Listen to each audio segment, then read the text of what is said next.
All right, great. It looks like we have everybody has joined.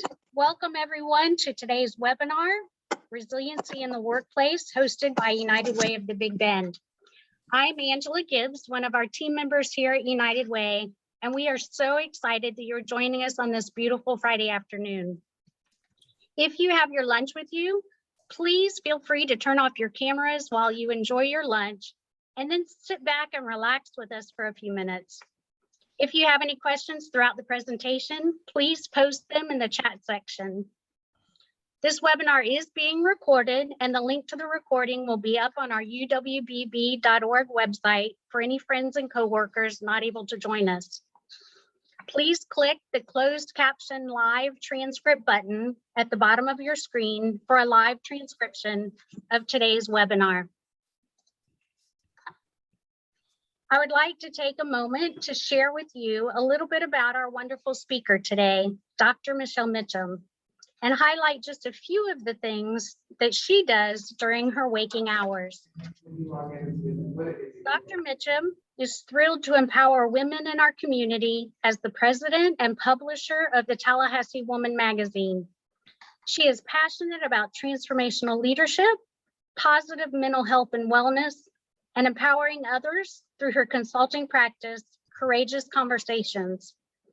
Dr. Mitchum is also an associate professor of clinical mental health counseling at Florida A&M and an adjunct professor of clinical mental health counseling at FSU.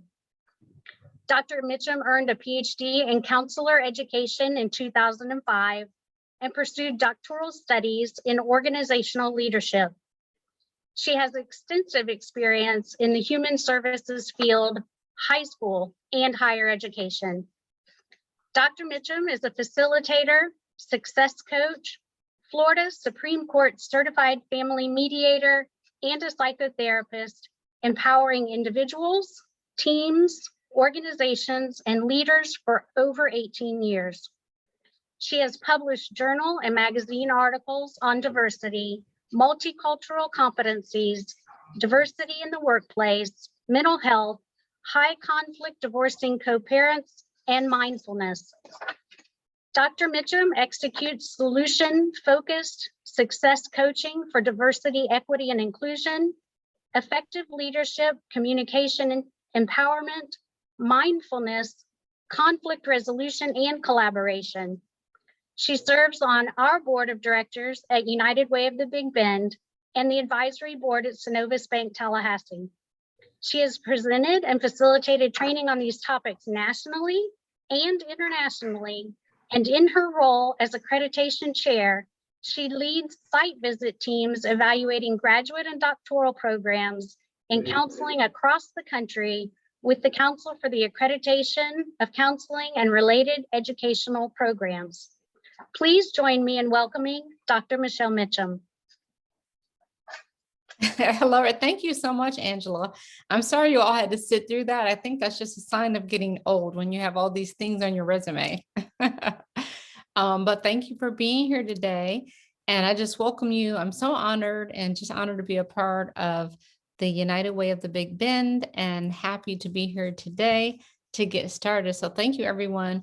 And I'm not going to be able to see you. I'm going to share my screen and get started. Okay. And at any time, if you would like to put questions in the chat room, the chat box, that will be great. And perhaps if Angela, if you could just look at those questions, and every now and then when for Q&A or at the end, we can look at those questions. How does that sound? Sounds great. Okay, great. So resiliency in the workplace. We're talking about lots of things. Being resilient, I think we think about just like bouncing back, right? Bouncing back. So resiliency in the workplace, mental wellness, and mindfulness.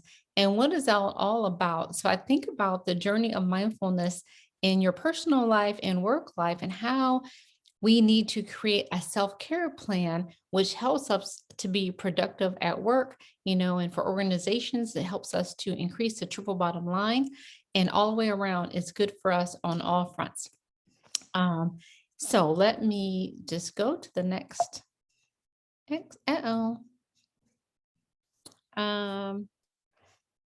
Angela, I'm sharing, oh, there it is. Okay, thank you. So these are some definitions for resiliency. These are just from some of them.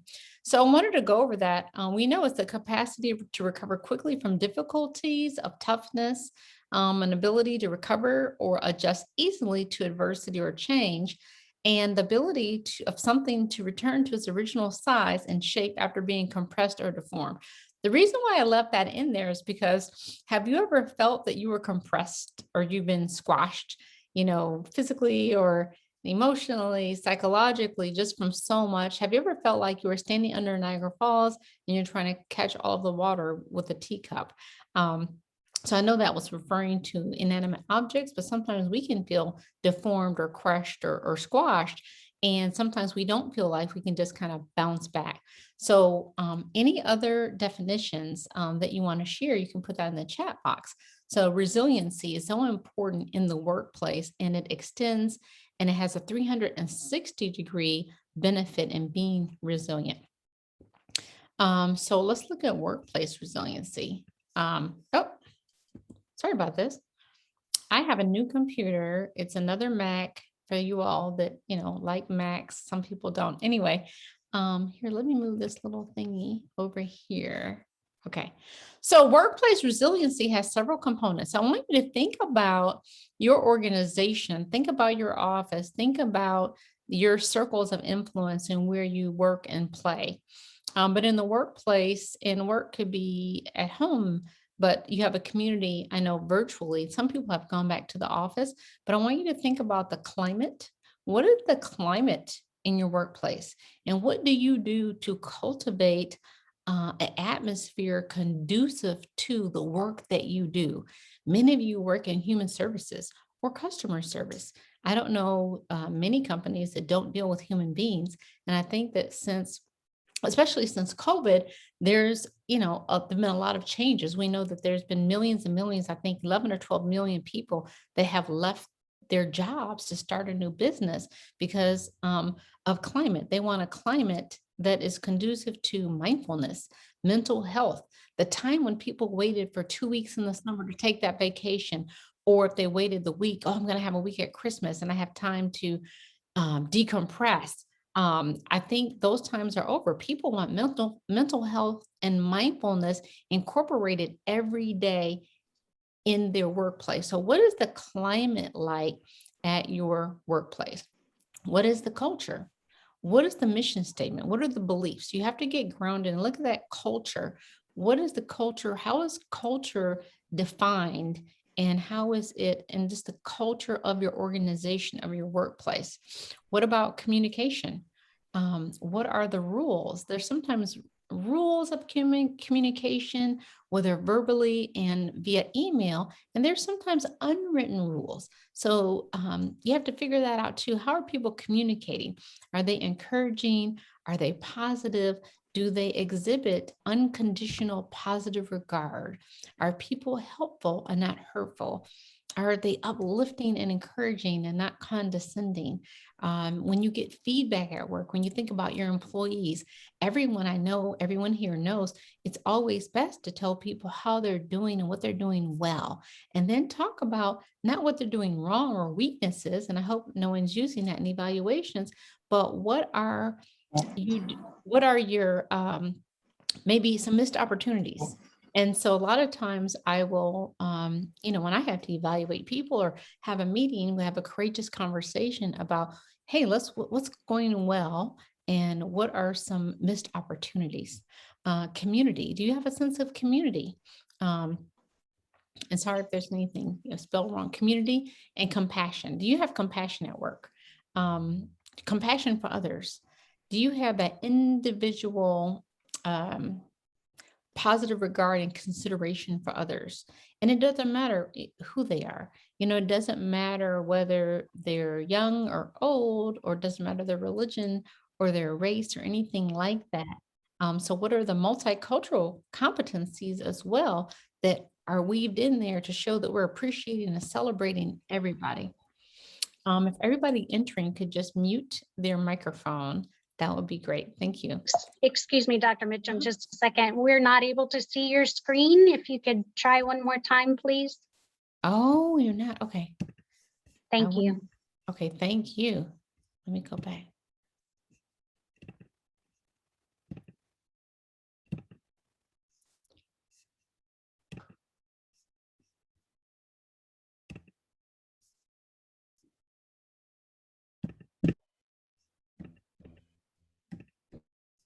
Okay, hold on. Share screen. And let me find it. Can you see it now? Yes, thank you. Oh, thank you. Okay, so I'll go through real quick what I just went through, but I won't say everything. Thank you for letting me know. Okay, and then if anyone is interested in receiving this PowerPoint, I could send it to you, Angela, and you could share it as well. Okay. I'd be happy to. Okay, so far we talked about what resiliency is and the ability to bounce back and recover from difficulties, that toughness, having that grit, having that, just ability to stick to it and persevere. Uh, and everyone, there's a different level, right? Everyone's somewhere different with resiliency. And then we talked about workplace resiliency. So this is what I was just talking about. The components for that. And so we look at, let me scoot this over. Okay. So climate, culture, communication, community, and compassion. So those are some things to really think about because it takes the effort of each person in your organization, in your place of work, to cultivate that climate, the culture, the way that people communicate. Some people have a natural way of communicating, and they communicate with way where they have compassion and they have empathy and they're caring. And some people are very bottom line. There's different people. We're all wired differently. So how can we appreciate the different personalities that are in the office? Because everyone has a different way of arriving at solutions and communicating what they're feeling and thinking. And everyone has a different process because we're diverse learners. That's why in the schools they have um, gifted teachers. They have all teachers that are trained all different ways to deal with all the diverse personalities in a classroom. And how do you connect with people? So that connectivity, it's different for everyone. Okay. So, and I guess when I think about what is your why, when you think about your why, what is your personal why, your organizational why, when you think of just the why behind, I guess, the being resilient and having balance, the self-care component, and how does that affect your organization? So what is the personal why? What's your organizational? I want you to think about that. What's your why? And, do you love what you're doing? And do you bring that? Is that congruent? The concept of being congruent means that you walk the talk. You say what you feel, and you're just congruent. And you're really the things that you believe in, you're doing that. The organization, if they say they care about people, like United Way, they're like, we care about people, and this is how we show it. This is how it's operationalized. This is how it relates, and how it comes to fruition. And so, what is your why? Let me move this over here. Okay. Okay. So what we're going to do really quickly, I want you to look at this. We're going to get in breakout rooms for just a moment and just for about, let's say we don't have a lot of time, maybe 3 minutes, and each person could share something quickly. How do you think you're doing on a scale of 1 to 10 with workplace resiliency? 1 means I'm doing okay. It's kind of the lowest, but you're doing great and you're bouncing back from everything. You're bouncing back from COVID. You're bouncing back from everything, and you're at a 10. Think about something that causes you stress. When you think about some aspect of your work, think about what you do for self-care and what's the area for improvement. Just maybe talk about the number where you are on the scale, and then one of the questions. So what we're going to do is we're going to get in, and if you want to, let me see, I can do it. Oh, hold on.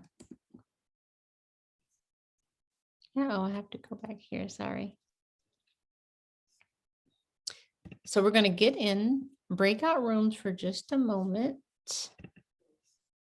And I have to change my view. Sorry. Breakout rooms. Okay.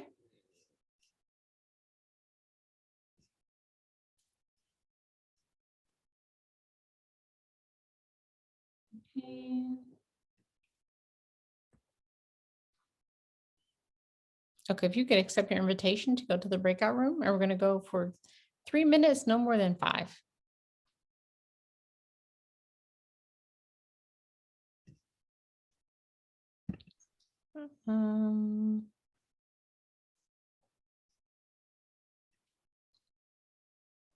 Just a minute.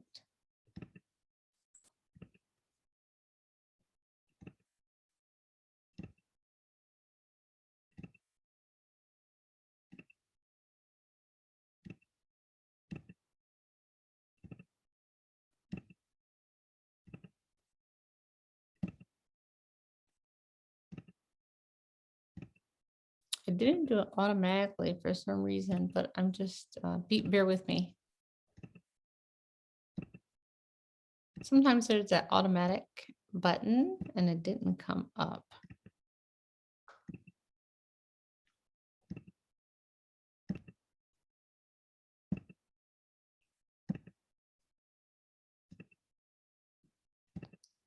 Thanks for being patient.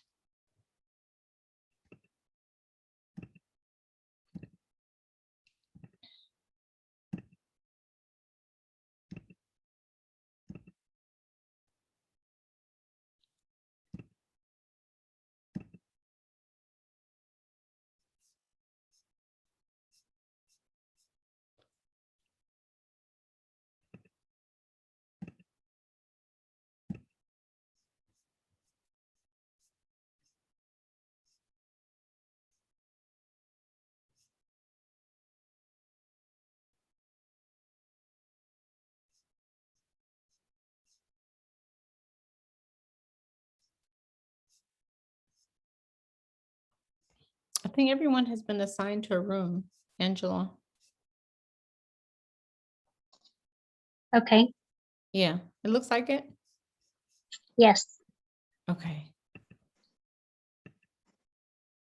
All right. Oh, here, move to room 2. Oh, yeah, let me see.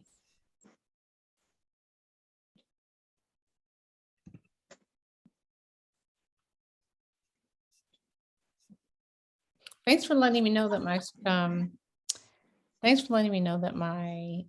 screen wasn't being seen. Yes, sorry, I didn't want to interrupt, but yeah. Yeah, because I had clicked the share screen and it had come up. So anyway, this is a really a nice sized group. Good. And let's see, do we have anybody else unassigned? Oh, here, let's move to 6.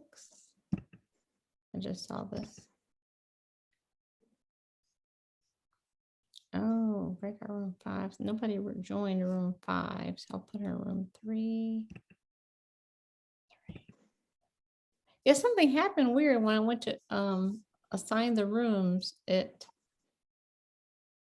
didn't do it the regular way. It kind of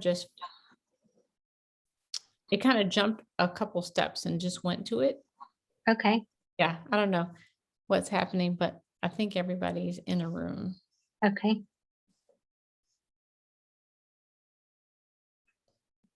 So we have like 18 at least, 20. I don't know, because when they go to the room, it came out of the participant list. Oh, I see. I see.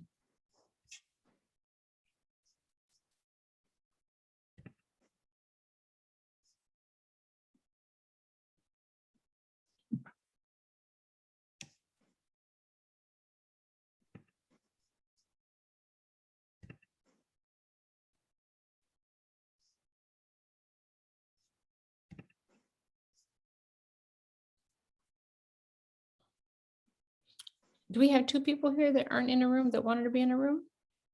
Deval and Sherry? You don't want to be in a room? No, I don't think Sherry wanted to. Okay, okay. Okay. So everybody, let me see. Okay. I see. Has it been 3 minutes? I think so. Okay. So let's have them come back.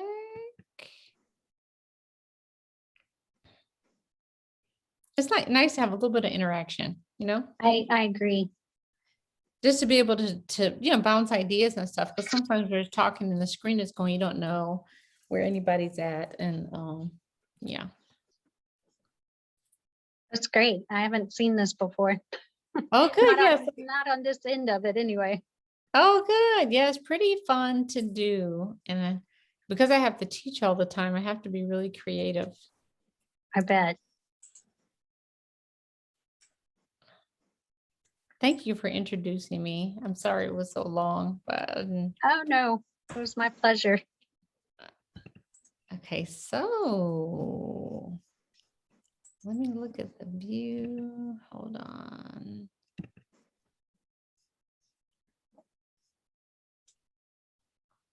Okay, everybody's coming back now. Get some water.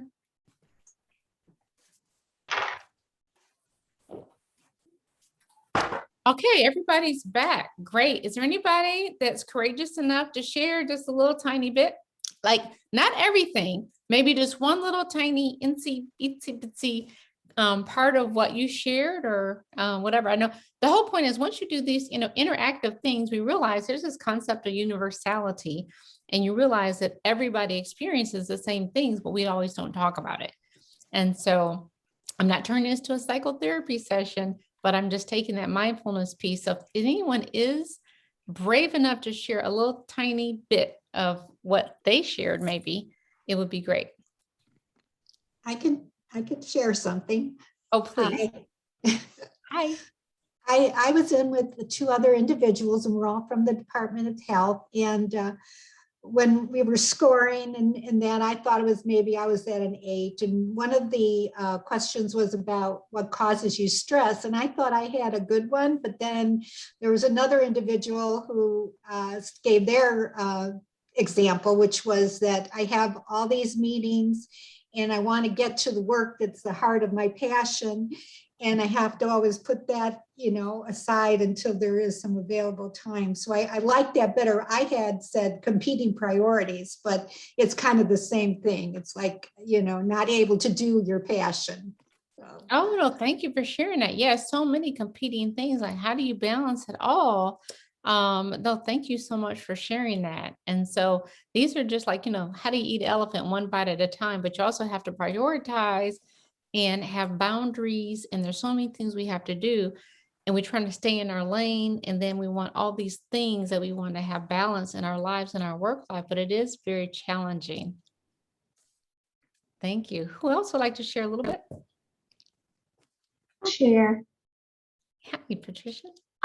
So when we talked about grading ourselves on that scale of resiliency, the three of us all were about the same, between a 7 and an 8. And basically we said it depends on the day, what's going on in our lives at the time, because sometimes you have a more positive outlook. And then there are other days that you feel totally depleted. And then we also just kind of talked about what we do for self-care. One of the young ladies said she just kind of decompress when she gets home, just sit in her car and just kind of reflect on the day. The other decompress by reading. And I've been trying to work out a little bit, and that just kind of gives me a totally different perspective. Oh, excellent. Yes. And it's good that, isn't it? It's nice to bounce ideas off of others. Even if we have it in our heart and minds to do it, we get so busy with the work, we don't always have time to walk around the office and say, hey, let's talk about our feelings. Right. We're trying to get work done. So no, that's excellent. Having a self-care plan is so important. A lot of times people say, I want to have a self-care plan, but how do I start? Well, start by just doing something, even if it's just walking outside. Just start with something, and having maybe a partner, having a buddy to say, hey, at lunchtime, why don't we walk around the building? Why don't we walk down the street? Why don't we do something and walk and talk? And that, you have to be creative to have that balance. Thank you. And we have one more, and then I'll go on to the next topic. This is Kelly. It was me and another lady, and we also kind of scored ourselves in a 7-8 range, 6, 7, 8, but also acknowledged the maybe fluidity of that scale, depending on the moment or what was going on. We could maybe slip further down in resiliency, and then we also talked about our self-care. And we both shared that we do prayer and meditation practices as something that we do. That is so excellent because, there's that mental part, there's also the spiritual part. And I'm glad that you touched on that, Kelly, because that spiritual part, a lot of people will say, it's funny, you can meet some people say, well, I don't have a religion, or I'm, agnostic or atheist. I don't believe in anything, hopefully not at your jobs, but everybody believes in something. And so that just concept of spirituality and mindfulness and getting connected with nature or the human spirit, and that humanistic component is just so important in our overall balance. And where's the meaning in what we do, and the meaning in our lives, and how do we make meaning? So excellent. I'm glad that you had the opportunity to chat. So I want to talk about how are you coping? We are still going through, a lot of people have said, oh, we survived COVID, but no, we haven't. There's still a lot going on. There's loss, grief, and loss, not just from death, but sometimes people have lost others or lost their jobs. You can grieve a job. You can have other kind of losses in relationships because of contact. So some of the effects of COVID, for example, when you think about, hold on, I had some notes here I wanted to share with you, and I'm trying to do two things at one time. Okay. So just 1 second, I'm sorry. So when you think about work, family, community stress, and anxiety, I think there's kind of sometimes a collective stress. You can have your own personal stress, but in the workplace, there could be a collective stress if there's a deadline or there's some other challenges, right? And we kind of sense what that is, but everyone, again, doesn't go around, naming all the emotions. But personally, if you can identify what you're feeling, your emotions, it's really helpful sometimes to put a label on something that's okay, that's what it is, not to live and be the label, but at least to help conceptualize and frame what we're going through. What if you went to the doctor? When I see a lot of ladies here, I know there's some men, but what if you went to the doctor and they said, okay, here's a prescription, come back next time? What if they never told you why are you giving me this medicine? So sometimes just to be able to name things, and that's with emotion, to the point that you can increase your emotions vocabulary, that helps us with being resilient and coping, and having the permission and having the voice to name it. Because once you can name it, you can define it, you can name it, and then you can claim it, right? And then you can tame it. And I know that sounds like a little rhyme. I'm not a rapper, by the way, but I think I'm, have some ideas there. But if you can name it, you can help navigate, right? If you know what it is.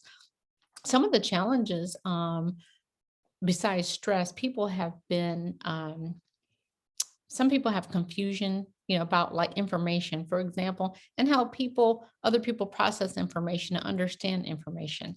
And sadly, we have to just get out of all the politics and stuff like that and just talk about the human spirit and be humanistic at work. You can be humanistic and try to have, see the best in others, and try not to look in the rearview mirror to crash, but to look at today and what we need to do and be solution focused and moving forward. So sometimes the mindset, right? Because when you hang out with winners, they want to win. And you want to make sure that you're not being pulled into negative energy, because people could be going through something. There's a quote in a book of years and years ago by Melody Beatty, and she said that people may be in the darkness and they are trying to pull you in the darkness with them, but you have to choose not to go. Other effects of COVID have been fear of the unknown, loss of connection, social isolation. That's why a lot of times we're doing Zoom like today, because just to be safe, a lot of people have gone on and they're using technology. But how do you create a culture and a community of connectedness and compassion and getting the work done in the era of technology. How do you create that community? And so, that's a research paper I probably could write, under my professor hat. But how do you create that sense of community and culture in your workplace with technology? It's different in an online environment. It's very different, right? So change, everyone's not good with change. And how can you, as a workplace, talk about change and manage change? Everyone has seen people in the workplace. We all have stress behaviors. Go back to your parents. When your mother and father were stressed out, you're like, "Ooh, my mom is upset," or "my dad." I mean, you just kind of know. Well, at work, we might show it differently. At work, we might come in and we might read a lot, or we might be a little short. So how can you be intuitive and kind of listen with your third ear, with your heart, and be intuitive and say, wow, that person is being a little different today. Maybe they're going through something, and being a little bit more compassionate, and also understanding your own stress behaviors at work so that you are not bringing that anxiety energy and infusing it into the climate, and then perpetuating more anxiety. Because if there's anxiety, there's some people that walk into a stressful situation and then they internalize the anxiety, hook, line, and sinker, and then it feels like it spreads. Do you know what I'm saying? Does that make sense? So this can have negative effects on relationships. Just with COVID and other things, there are people who are going through a roller coaster of emotions. Some people are angry because we're like, we're in America, and like, let's get a solution to this because things are happening. People are being laid off. Lots of things are happening. Also, when we care for others, and we care a lot, and we're in the helping, especially human services, when you're helping other people all the time, we have something similar to what caregivers have. And some people have been caregivers for their adult parents, if you're caring for someone with dementia or disability. But besides that, just caring for others and helping others all the time, we can experience compassion fatigue. And it's very important to recognize that and know that we can burn out. And sometimes we have to take that break, like there's an analogy, you have to put on your oxygen mask first, like on the airplane, which sounds horrible. Like, put that on first before you help your baby. But no, you have to put on your oxygen mask first, and before you can help anybody else. That's very important. Are there any others, when you think about some of the challenges when you're with coping with change? Is there anything, I know I didn't say everything, is there anything else that you thought of that you would like to share? Anybody?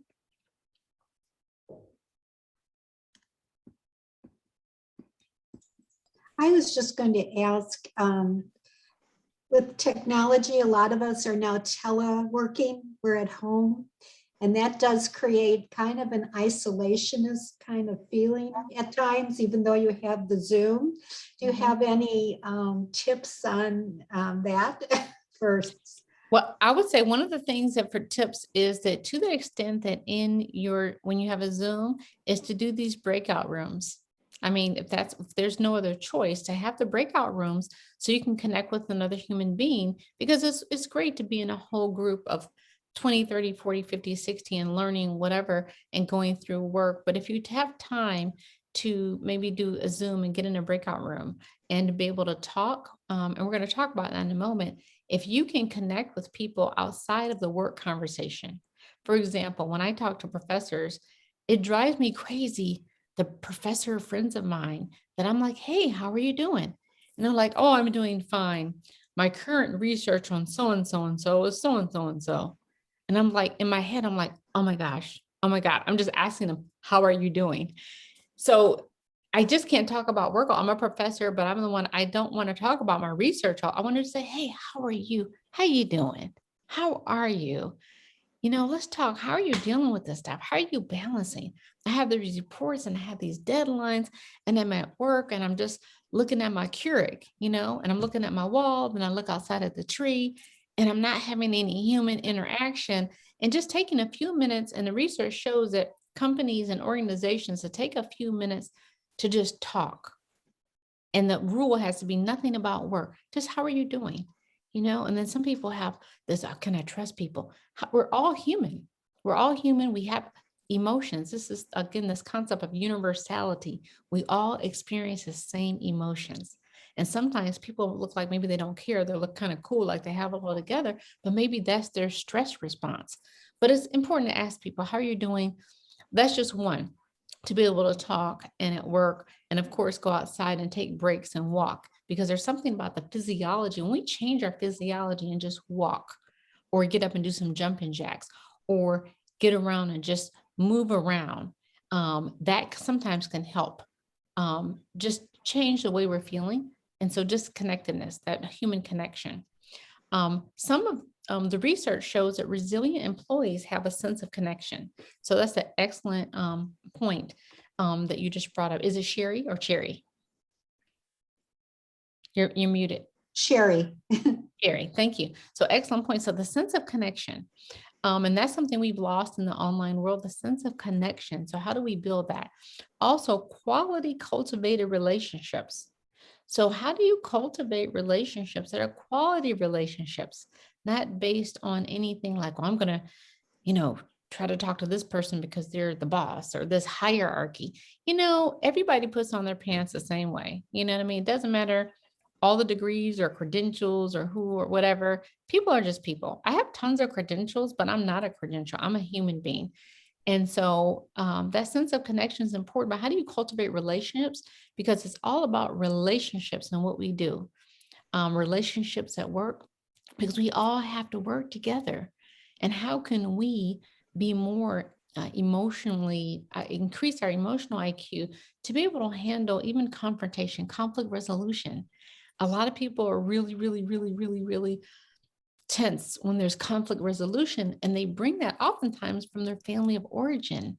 The way that their family dealt with conflict, maybe the conflict was you don't talk about it or you don't challenge people. But there's a way to say, hey, let's talk about this. I understand that something's going on at work and we have some different perspectives. And I would just like to engage in a courageous conversation about, maybe we can do a SWOT analysis. Maybe we can talk about how this could be a win-win for everybody, because I agree with some of what we're talking about, but I would like to have the respect reciprocated here, just to agree to disagree and just be solution focused and offer some ideas.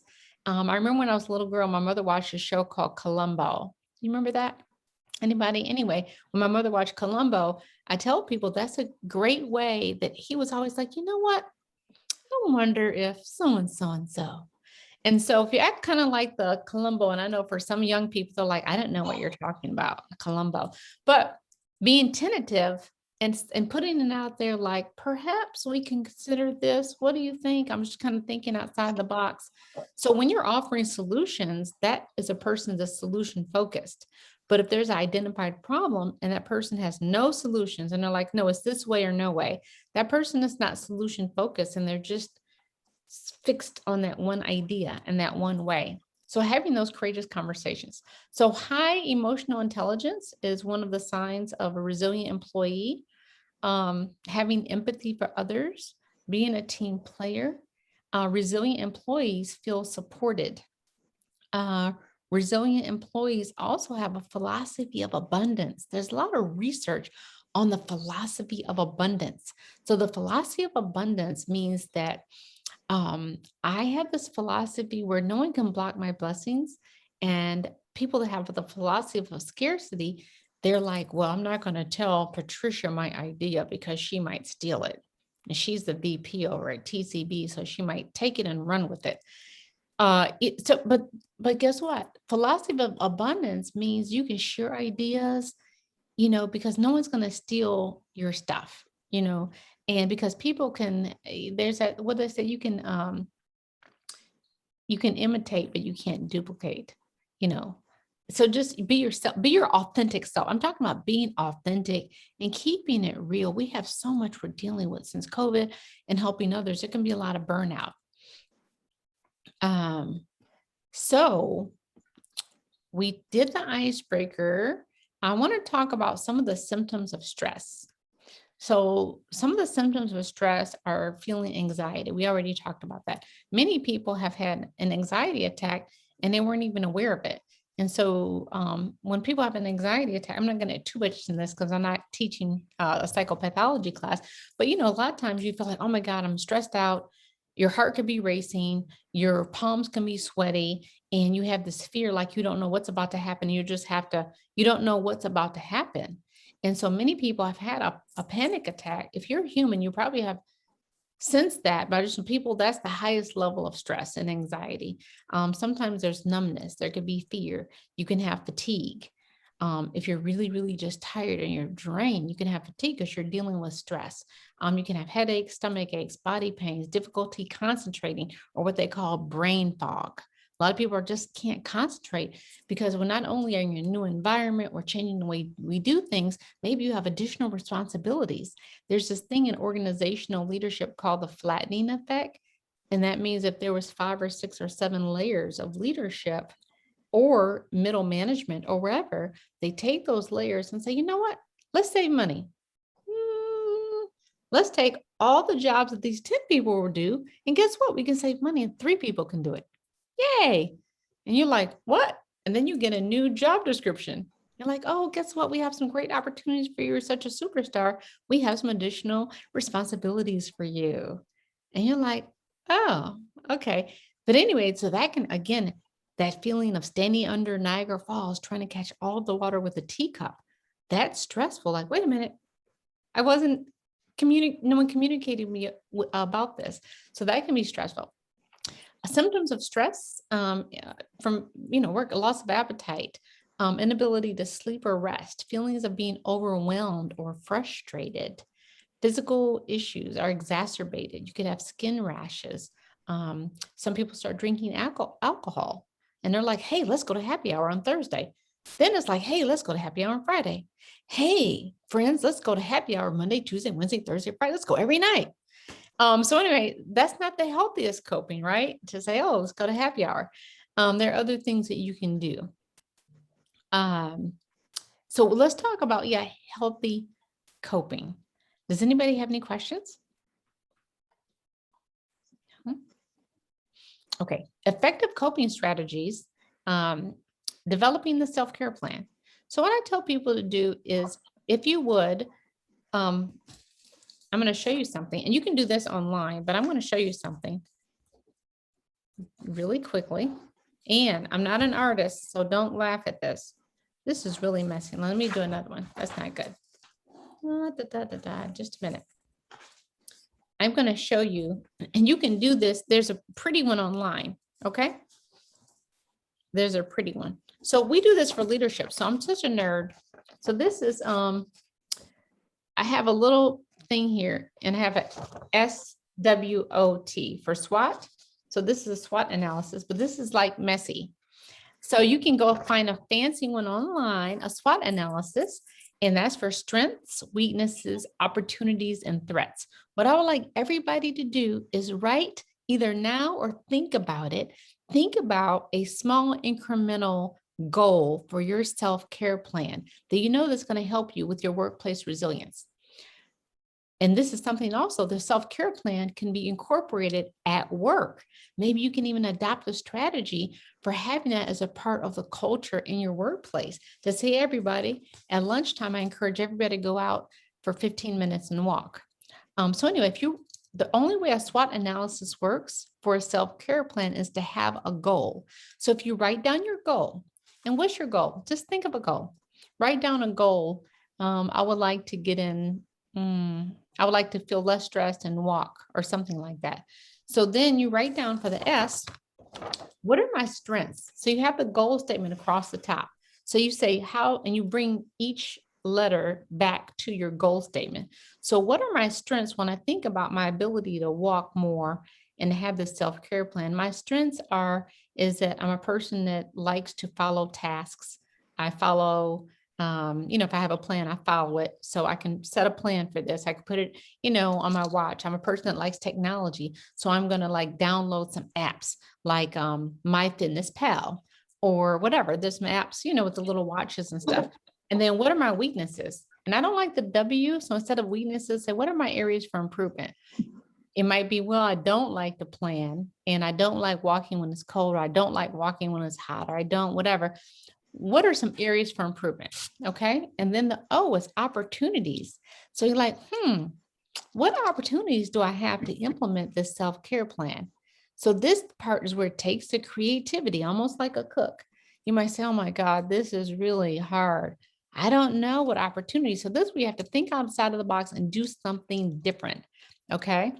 What opportunities do I have? Well, I can walk with a friend. I'm kind of a person that's introverted. Maybe I can speak up. Maybe I can talk to the people at work and say, hey, anybody want to walk at lunchtime for 15 minutes or 20 minutes or whatever? So get outside of your comfort zone. So one of the ways to generate ideas for that opportunity and to be resilient is to use the lateral thinking tool called Scamper. And if you don't know Scamper, just write down the word Scamper. It's SCAMPER. So the word Scamper is a lateral thinking tool for brainstorming. And so one of the things we have to do in the workplace to be resilient is we have to think outside of the box. So when we scamper an idea, because maybe we do things a certain way, we do it this way at work all the time. Here's the schedule. This is the way we do things. Well, scamper, you think about the goal in mind, you can get your work done, but if you get that self-care in there, the S stands for substitute a part of what you do for something else. Maybe you do all your walking at 7 p.m. or whatever it is, fill in the blank. What if you did it at 7 a.m.? I don't know. Maybe you do it a different way. C is combine. Combine a part of your process and what you do for your self-care with something else. Maybe when you're waiting for the children, you might say, well, I would get self-care, but I have to take my daughter to dance, or I have to go do this, or I have to go do that. Maybe when you're waiting for your daughter at dance, bring your gym shoes and go walking or do something, right?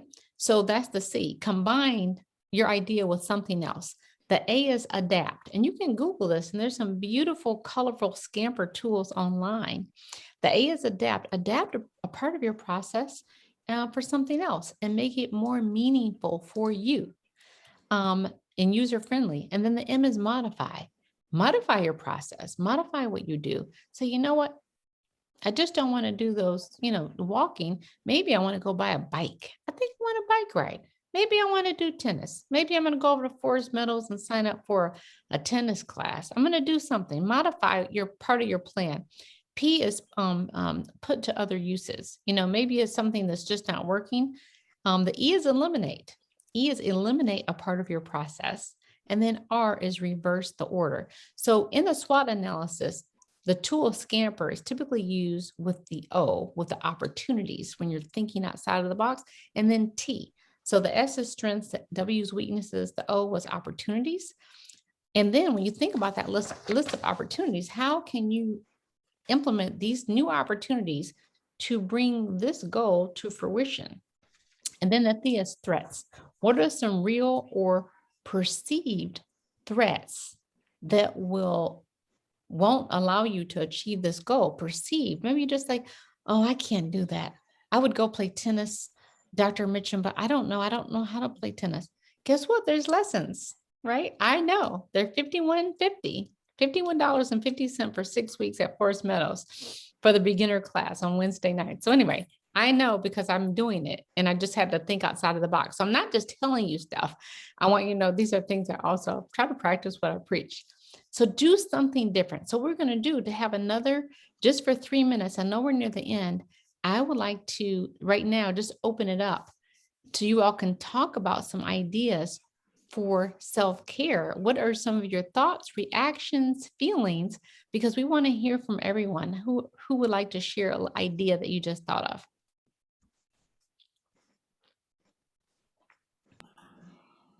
This is Kelly. I was thinking that I have a Apple Watch and it tells me to breathe sometimes, but I don't do it. So I'm wondering if maybe I can try to consistently utilize the breathe component when it prompts me. Well, that's great. You know what I want everyone to do right now? Can everyone right now relax for just a moment? I want you to remember there's a website, and you go to YouTube and type in guided imagery. And it's amazing, guided imagery. And you can click on these 5-minute videos, but I want everyone to sit back for a minute and I want you to relax. And I want you to roll your shoulders back And I want you to take 3 deep breaths, just in and out. And in and out.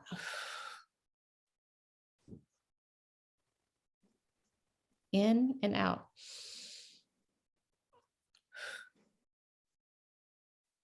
So I just did that. That was very brief, but you can go to guided imagery and be very intentional.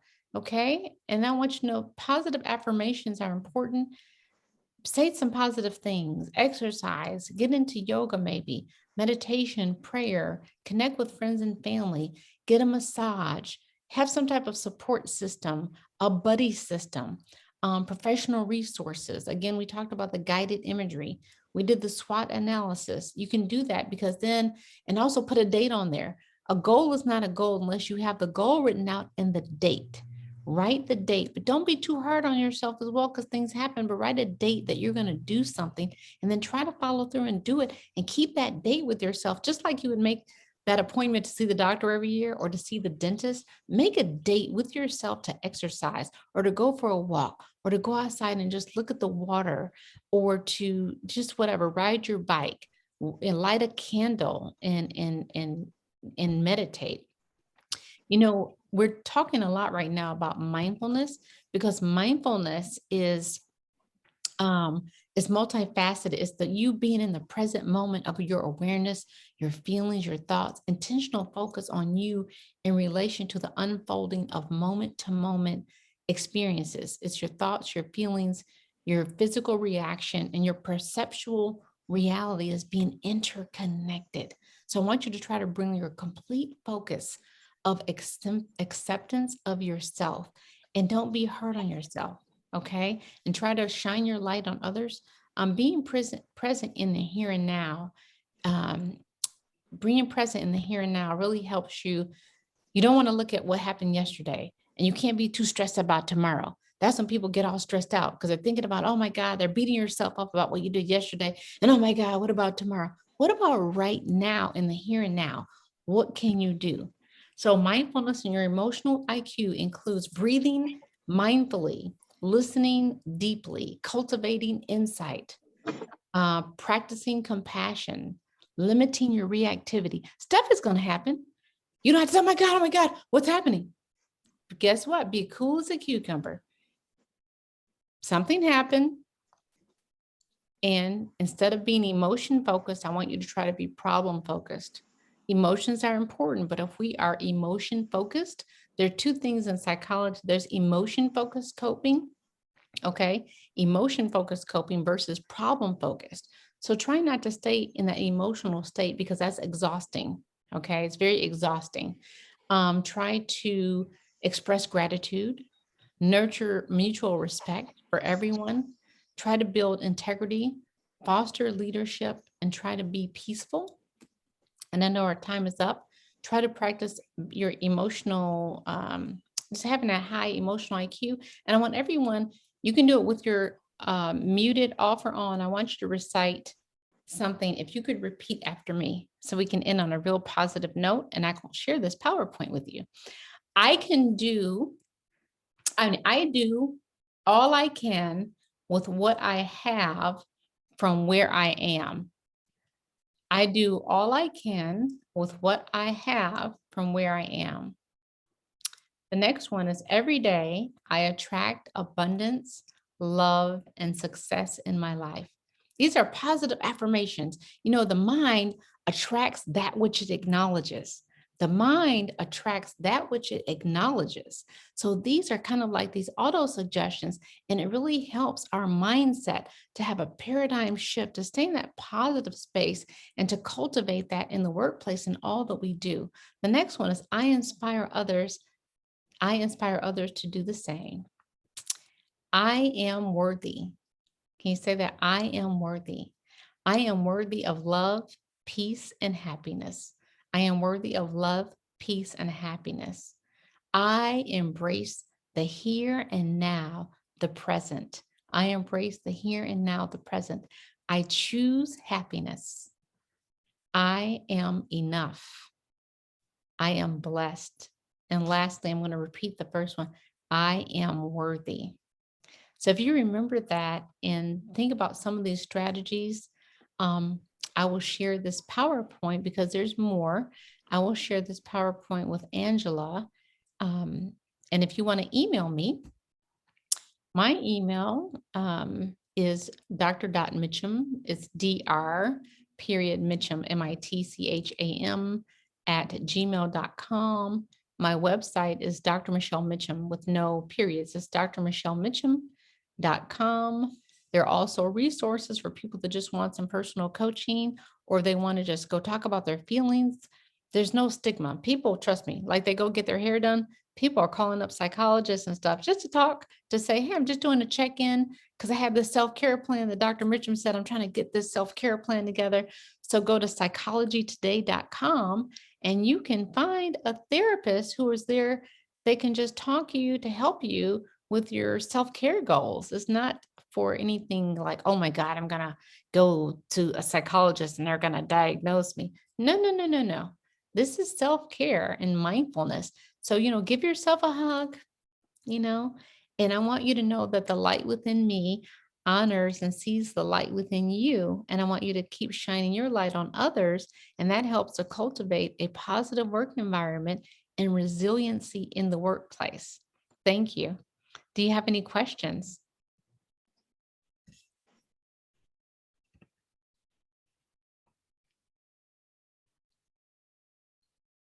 Thank you. Any questions, comments?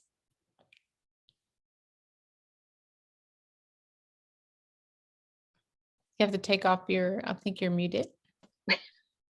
There we go. Thank you, Dr. Mitchum, for presenting for us today and for all of your words of wisdom. I think that I definitely have a whole bunch of notes that I took so that I can take forth and try to be mindful of all of the things that you said today. So we appreciate you very much and have a great weekend, everybody.